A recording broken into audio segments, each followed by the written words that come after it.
Okay, for the next tutorial, sa sign in na tayo. So punta ka ng sign in, i-type mo yung email address mo, yung password, at click sign in. For this video, i-demo ko yung own TESDA school ko. So, click mo yung I understand, nandun yung disclaimer na nakalagay, hindi kami part ng TESDA or hindi ito endorse ng TESDA. Nasa inyo na kung gagamit kayo ng app na to. Kasi ako, personally, kaya gumawa ako ng ganitong app kasi alam ko yung problema at alam ko na kaya kong gawa ng solusyon. So, papasok kayo dito sa yung dashboard. Meron tayong left sidebar at meron tayong sa main user interface display. Now, yung unang makikita nyo is yung dashboard. Dito nyo makikita yung annual, ano yung na-avail nyo na plan. Merong annual, meron tayong per batch, meron tayong starter kit, at meron tayong free. Sa inyong case, pwede kayong mag-avail muna ng free for 3 months walang bayad. Okay? Later on, pag-uusapan natin yan. Now, i-familiarize ko muna kayo dito sa aking dashboard. So, sa left sidebar, itong dark blue, makikita nyo yung dashboard, scholars. So, dito sa scholars ay, dito kayo maglalagay, mag-a-add ng scholar. Click nyo lang dito yung add scholar at yan. Ayan, okay. Save scholar, yan. So, pwede kayong mag-delete kasi na-doble na, confirm, yan. So, meron na tayong scholar dito. So mag-add kayo kung halimbawa mayroon kayong 20 or 25 scholars. Okay? Now, fill upan nyo lang yung form doon. Okay. Later on na lang tayo, isa-isahin natin yung feature ng tab na yan. So, next sa batches, kung meron kang halimbawa isang batch or dalawa, lima or ilang batch, dito ka lang mag-create ng new batch. So, click mo lang yung new batch at magkakaroon ka ng list of batches dito na may color coding naman na green, blue, yan. Okay. And then, para lagyan ng scholars yung batch mo, punta ka ng scholars, tapos, dito, under scholars, pwede kang mag-edit at i-assign mo siya ng batch dito sa loob. Yan. Dito. So, pwede batch 1 or OAP batch 1, ACP batch 1, for example, then save. Okay. Now, later on, pupunta tayo dyan. Now, ito yung maganda. Balik tayo sa sidebar. Generate docs. Sa tingin nyo,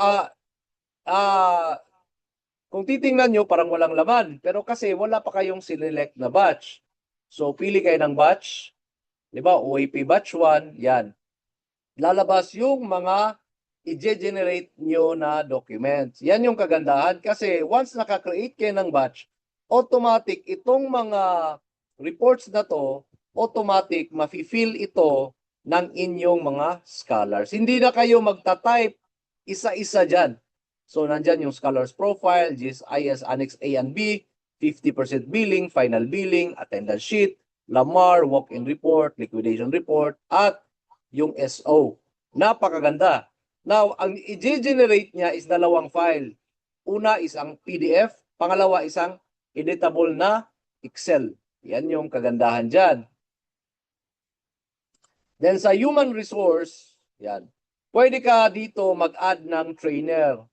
Add trainer ka lang. Make sure na before ka mag-create ng scholars or batch, maka-add trainer ka muna para hindi ka magka-problema sa pag-create ng scholars and batch.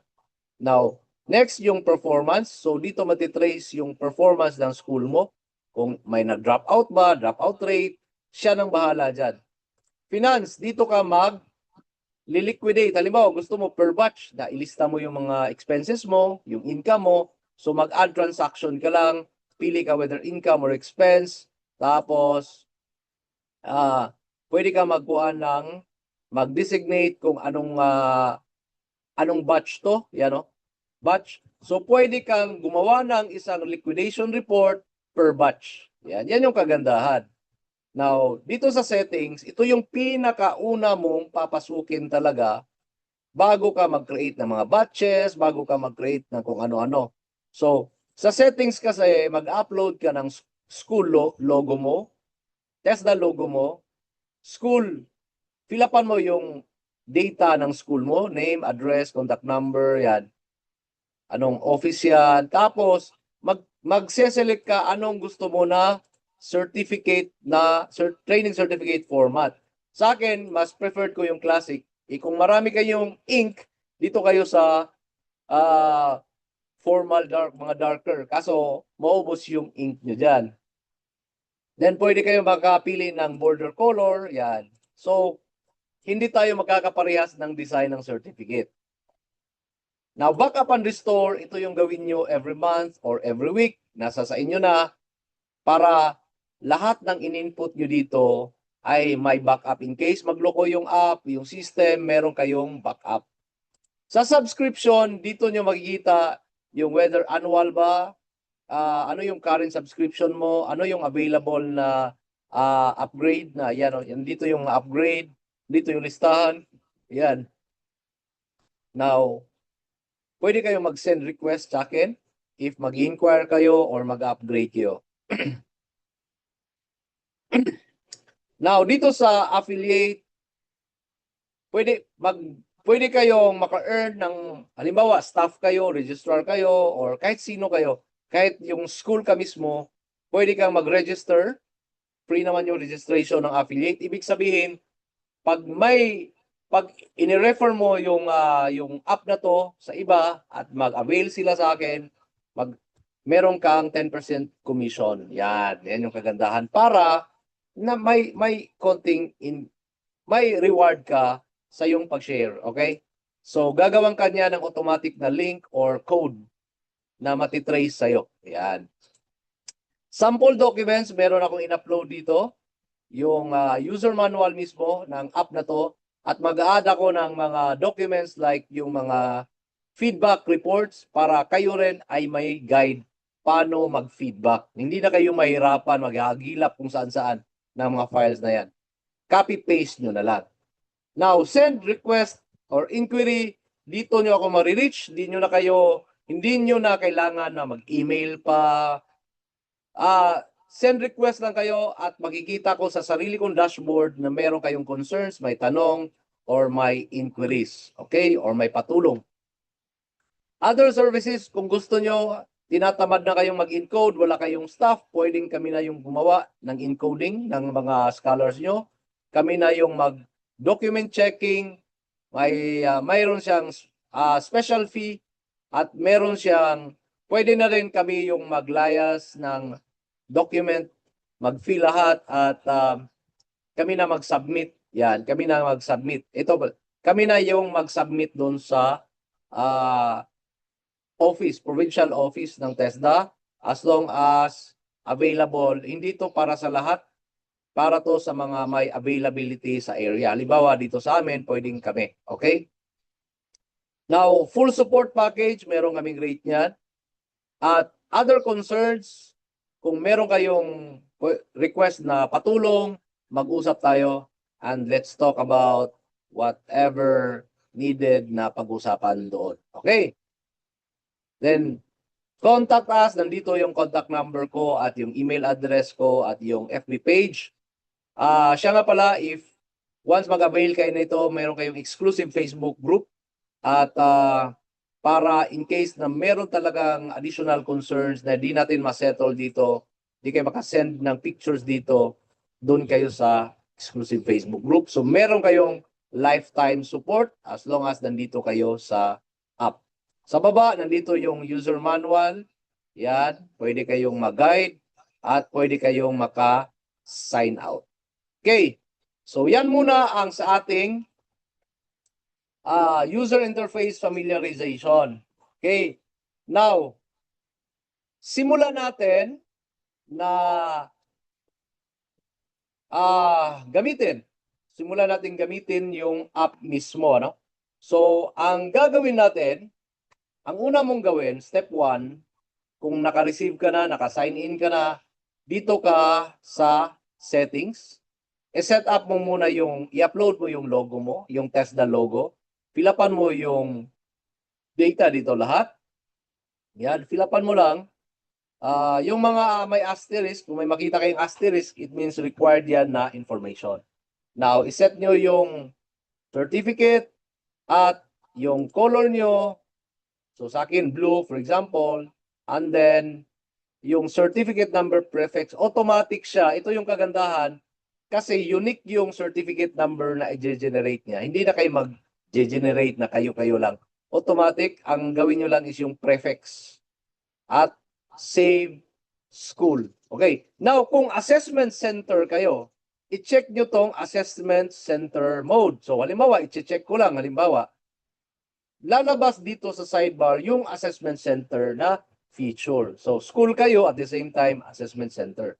So, save school profile. Tingnan nyo, lumabas yung assessment center dito. So, ito yung wala sa familiarization ko dito. So, dito sa assessment center, pwede kayong mag-fill up ng applicant, mag-set ng mga schedules, mag-list ng assessors. So, mag-guide lang kayo. Additional helper tool to if assessment center kayo. Okay, yun, nag-sign out. Okay, sign in lang ulit, protection yon na in case na maiwanan nyo sa public wifi o public internet, mako-close yung account nyo para di kayo ma-hack. Okay? Now, isa sa feature na nasa dashboard is yung Train Ready Resource Hub. Ito yung dream ko na magawa ko in the future in addition sa aking services. Andito yung ilalagay ko yung mga CBLM, gagawa ako ng mga CBLM, yung mga TESDA, training tools, yung mga PowerPoints. So, hindi na kayo maghahagilap kung saan-saan hingi ng modules. Gagawa ko rito, pero disclaimer lang, personal ko yung nagawa based sa training regulation. Hindi yun endorsed by TESDA, hindi yun part ng TESDA, pero sourced yun or aligned yun sa TESDA training regulations. So, nasa inyo na kung gagamitin nyo or basta bahala na kayo. Gagawa rin ako ng mga training videos dito na maaaring makakatulong sa inyo. So, kahit saan kayo mag-conduct, as long as may internet, meron kayong makuhang mga resources. Okay. Now, sa dashboard lang yan naman, may logging in sa inyong mga activities, recent activities. Kung may reminders, yan yung kagandahan dito kasi may i-remind kayo kung ano yung mga kulang nyo pa na dapat gawin. Dapat, yan o. Tapos i-click nyo yung done. Yan, done, ganon. So, yan. May activities dyan. Tapos may remind me later. Okay. Now, so once na set up nyo na yung settings, punta na kayo ng scholars. Pwede na kayong mag-add ng scholars or pwede kayong mag-add ng batches. So, in my case, pwede tayong mag-add. So, add scholar lang. Okay. Now, dito, fill upan nyo yung name. Yan. Birth date. Automatic, magkukompute siya ng age. Ilagay nyo yung municipality, yung sex, whether male, female, yan. Fill upan nyo lang to. Ang importante lang kasi dito, kasi parehas lang to ng mga finifill upan na form ng TESDA. Ang importante dito is enrollment type, dapat hindi kayo magkamali kasi baka yung scholar maging walk-in. So, piliin nyo scholar pag scholar. Pag walk-in naman, paying, dito kayo sa walk-in. Under scholarship type, pili kayo dyan. And then, pwede nyo siyang i-assign later or ngayon na mismo kung nakag-create na kayo ng batches, pwede nyong i-assign siya ng anong batch siyang ilagay. Okay? Tapos, lagay nyo siyang active. Kung na-drop siya while nag-training, drop. Or kung na-complete na siya, after ng training, completed. Once na-click mo yung completed, maka-generate ka na ng certificate. May lalabas na dito na generate certificate. Or kung na-replace, or kung na-on hold. Okay. So for now, lagay mo siyang active. Ito yung best.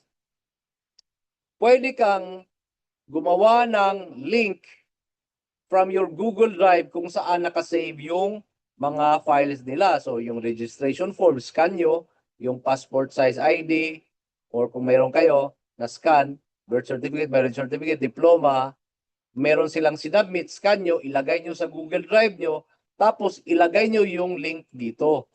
Okay. So madali lang, hindi na kayo maghalongkat ng mga files ng mga students nyo kung merong Sir, saan pwede makahingi ng ganitong file sa aking, yung, wala na kasi akong copy. So, pwede kayong makalagay dito ng link. Okay? So, pwede ito, open link, itong mga buttons na to. Yan, checkan nyo siya para alam ng computer na nakasubmit sila. Halimbawa, yung nasubmit lang niya is birth certificate, wala pang iba, pwede mo na siyang mariremind ka. Okay.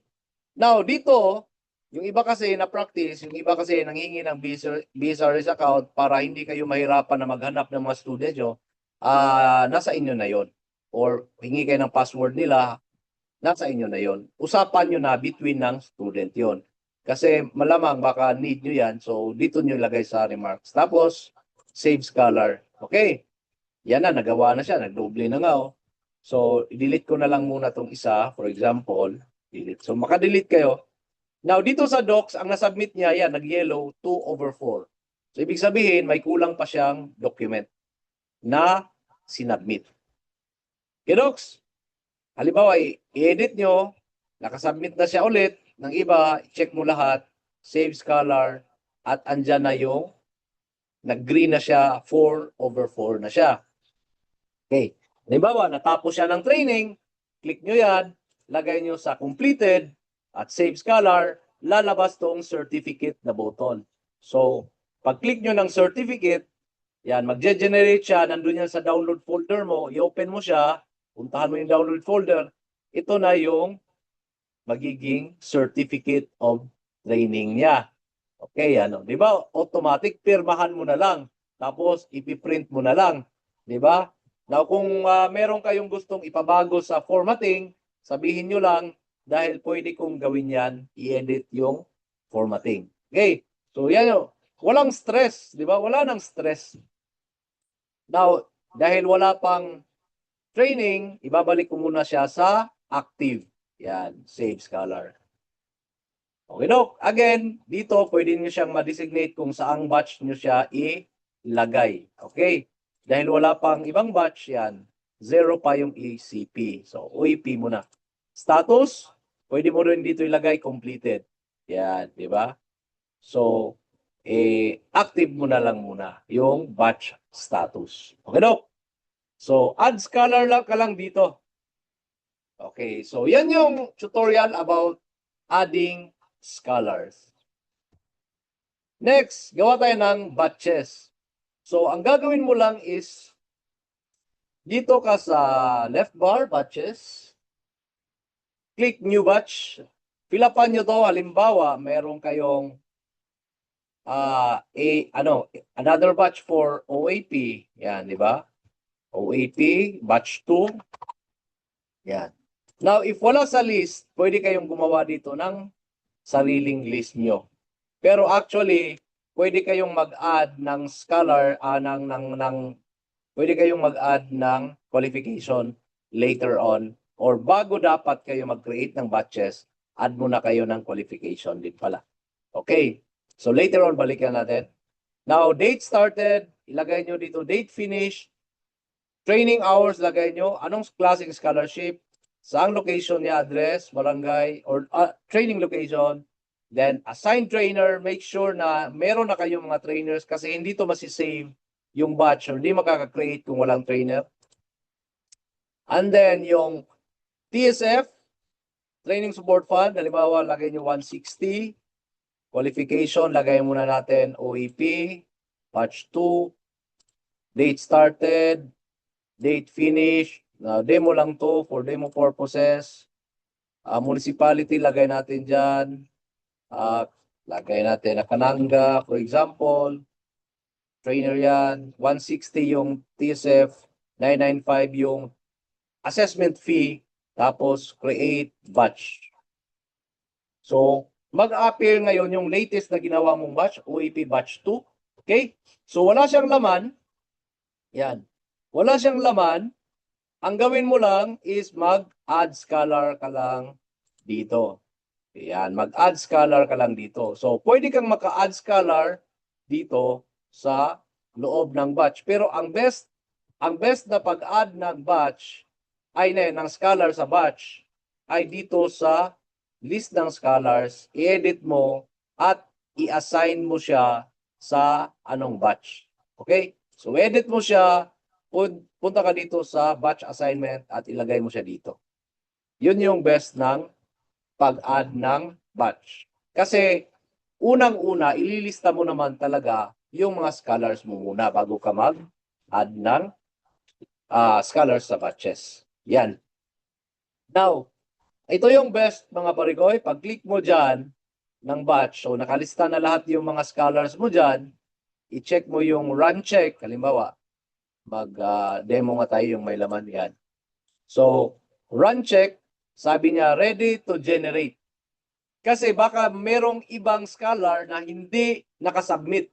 So dati, sasakit yung ulo mo talaga dahil i-check mo lahat manually yung mga full envelopes na sinubmit nila kung nakasubmit ba sila ng mga documents. Pero dito, pag enroll mo pala ng scholars, may checklist na, may upload na.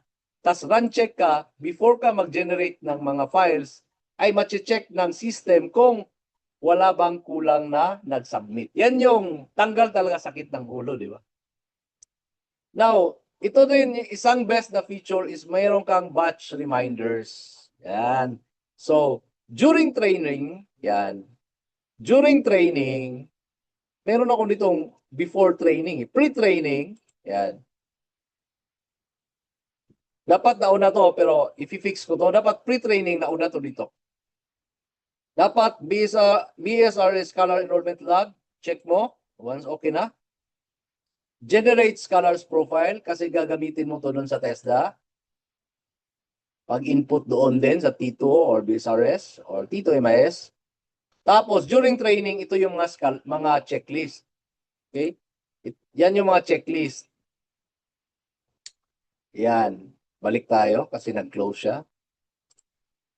So, yung staff mo or ikaw, meron kang reminder kung ano pa yung gagawin mong trabaho. So, scholarship SO, JSIS, 50% billing. So, once nagawa mo yan, i-check mo na lang siya.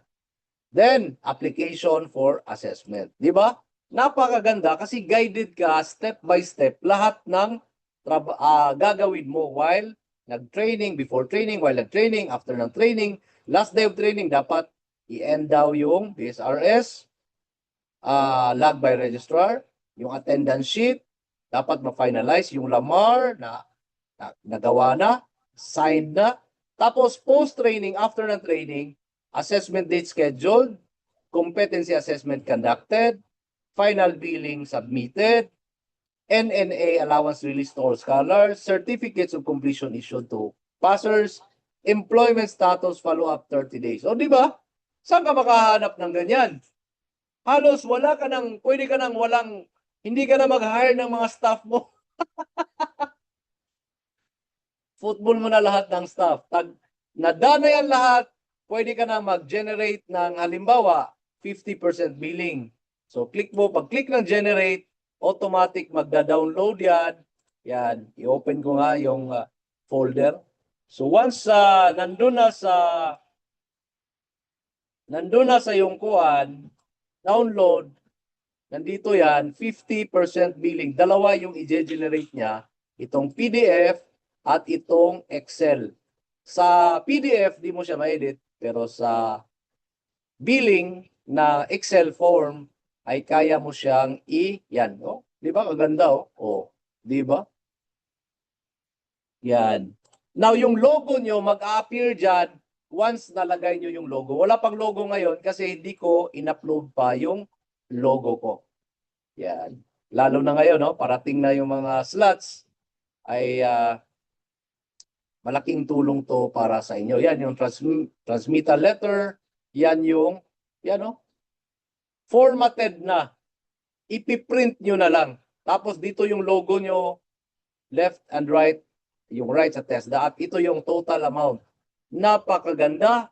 Kahit di na kayo mag-hire, nakasave pa kayo ng pera, nakasave pa kayo ng time, nakasave pa kayo ng sakit ng ulo nyo. Diba? Yun yung kagandahan sa ginawa kong app. Okay? Clear na ba yung paggawa ng batches? Pwede kayong mag-edit batch, pwede kayong mag-update ng status. Okay.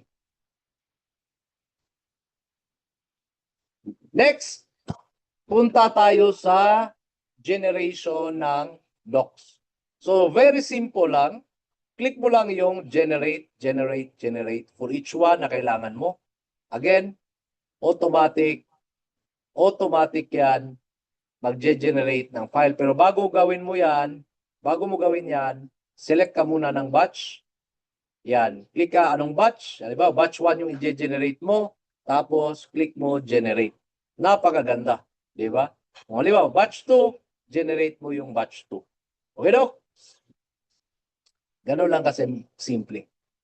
Next, punta tayo ng human resource. Again, dito, maititrace mo yung staff mo. Okay.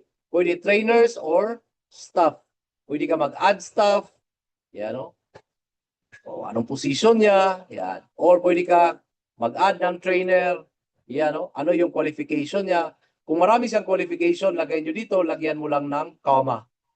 Okay.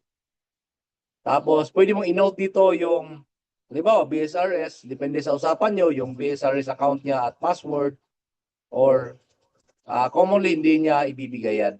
Or depende sa usapan nyo.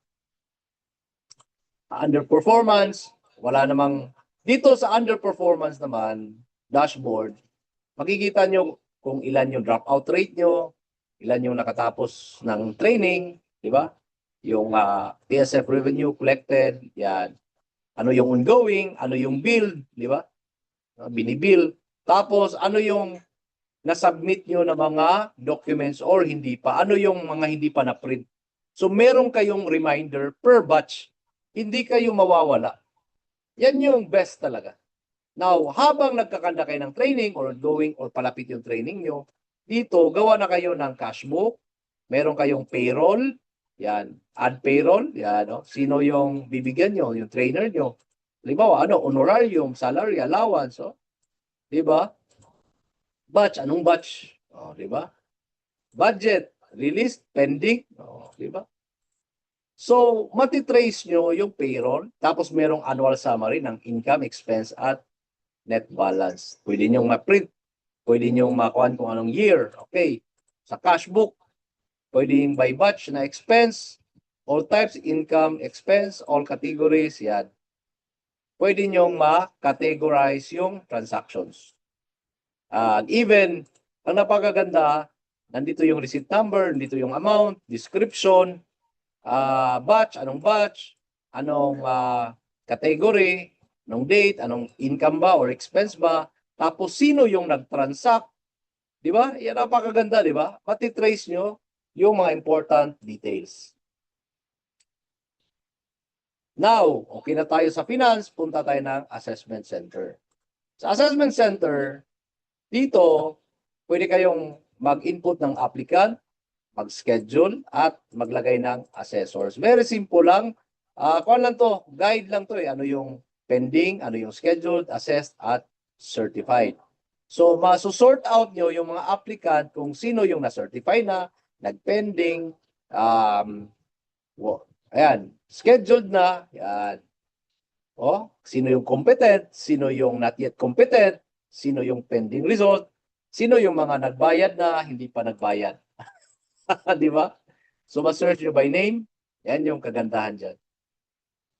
Again, sa settings, ito yung sabi ko kanina na punta tayo sa settings, pinakauna yung puntahan. Aside sa school profile, kasi pumasok tayo kanina sa settings, school profile lang, may mga tabs dito. Sino yung mga signatories? Ilagay nyo yung mga signatories dito kasi ito yung mag-appear sa papers. Tapos yung deadlines, pwede kayong mag-add ng mga own alerts, no? Additional alerts, reminders dito, add deadline. Qualifications, ito yung sinasabi ko na bago kayo mag-create ng mga scholars, batches, mag-add kayo ng mga scholars or qualifications na meron kayo. Kasi kami sa amin, agriculture, halimbawa, ilagay nyo yung agriculture kung sa inyo iba yung qualification, regular school kayo, i-add nyo yung qualification dito. Add qualification, whether anong NC level, ilan yung hours, magkano yung TSF, magkano yung assessment rate, Yan, ano yung title, tapos save. Okay. Backup and restore, again, nasa introduction ko na to. I-download mo lang yung backup, mag-generate siya ng file, punta ka ng download, i-save mo siya. Tapos, kung nagloko, pwede mo siyang i-upload ulit, upload backup file. Pag-click mo ng upload backup, hanapin niya yung sa ginawa mong backup. Yan, oh. Yan, TSCC backup for this school, tapos open. Yan. I-restore niya yung records lahat. So, hindi siya katakot-takot kasi meron siyang backup. Dito sa subscription, halimbawa sa akin kasi annual 9,000 per year, unlimited. Hindi unlimited, by 4 batches. Ito yung batch allowance ko, 4. Makaka-save ka kasi yung per batch kasi is 3,500. So, kung meron kang 4, ang 5,000 yung masave mo dito. Di ba? Tama ba yung calculation ko? Yung expiry nandito, yung active, whether ano yung status ko, active ba or hindi. Now, if mayroon akong pending, pwede akong mag-pay now or notify. So, kung willing ka, ready ka na mag-pay, pay ka lang dyan. Ano yung subject, message, send request. Upgrade plan. So, nasa sayo na kung mag-upgrade ka ng inyong plan. Click send request. Bibigay ko yung, halimbawa, gusto mong mag-pay muna, dito ka sa want to pay first before sending your request. Okay? Or pwede ka mag-email. Okay. Yan. Binox. Batch usage. Yan, 4 pa yung slot ko. At ongoing, mayroon ng build. Mayroon pang ongoing. Tapos nandito yung history. Affiliate. Register kayo for free. Meron kayong commission. I-send nyo lang yung link kasi pagka-fill up kasi nito, pagka-fill up nyo dito, halimbawa, fill upan nyo yan. Pag-register as affiliate, bibigyan ka niya ng link at isang QR code na pwede nyong ipasa sa ibang schools. At once mag-enroll sila or mag-avail sila ng app at magbayad sila, meron kayong 10% commission. First referral is 200. Minimum payout is 1,000. Okay. Sample documents. Mag-upload ako ng maraming documents dito for free. So, ma-download nyo. Click nyo lang yung download. Mada-download nyo whatever documents na ilalagay ko dito like yung feedback, mga formats, templates. Laking tulong nun pag meron kayong mga problema sa mga feedbacking. Meron ng mga samples dito na copy and paste nyo na lang. Di ba? Solve yung sakit ng ulo. Tapos, patulong kayo, message kayo dito, send a request, fill up kayo ng subject, kung ano-ano, or gusto nyo, nagbayad na kayo, fill in nyo yung details dito. Okay? Ayan, na-sign out na naman ako. And then, other services, sabi ko nga, if talagang wala kayong tao, wala kayong staff, or wala kayong time, or talagang tinatamad na kayo, or talagang nahihirapan kayo, pwede nyong i-avail yung other services, separate sa mga subscription. So, pwede encoding service, kami nang bahala mag-encode, aking staff, document checking, bago nyo i-submit, or sabihin nyo, kayo na yung mag-submit kasi wala akong tao, nasa meeting ako, nasa bakasyon, pwede kayo na lang mag-submit. Naka-encode na ang amin na lang dito is yung pag-print na lang, kami nang bahala sa ink, sa paper, at kami na yung mag-submit. So 3,000 per batch. Okay. Now, if gusto nyo full support sa documents, yan, ito yung fee namin. Pwede nyo i-avail. Okay, iba yung encoding iba yung encoding. Now, pero kung full support, andito na yan lahat. Okay, kung ayaw nyo ng sakit ng ulo, andito na yung services na yan. Other concerns, magpatulong kayo kahit ano na hanggat kaya namin, message lang kayo at pag-uusapan natin. Okay? Contact us, nandito yung phone number ko, yung email ko, yung Facebook page. Pwede kayong mag-contact, send a request inquiry, dadalhin kayo dito sa send request inquiry. Okay? And then, make sure na sign out nyo or if may tanong kayo, meron kayong user manual dito para sa guidance nyo. Pero kung tinatamad kayo magbasa, again, anytime pwede kayong mag-message. Mga parikoy, mga sirs and moms, napakadali na ng pagpapatakbo ng inyong school dahil sa app na to. Yung sakit ng ulo nyo sa paggawa ng documents, solved na lahat. In seconds, hindi in minutes. In seconds. Di ba? Andito na ang solutions. Hindi na kayo iiyak, makakatulog kayo. Wala nang sakit sa ulo. Gastos. Pwede na hindi na kayo mag-hire actually. Kung titingnan nyo, pwede na kayo-kayo na lang. Kayo magkapatid, kayo anak mo, or kahit ikaw mismo, ikaw nang gumawa. Pwede nang gawin mo yon. Ang laki ng masasave mo na budget. Solved na lahat. Okay. Yun pala, pag-usapan pala natin yung subscription natin. So, yung subscription plan is, dito nga tayo sa upgrade. Now, di ko pala maipakita. Ngayon, ito, pag-usapan natin. Meron tayong starter kit. Okay.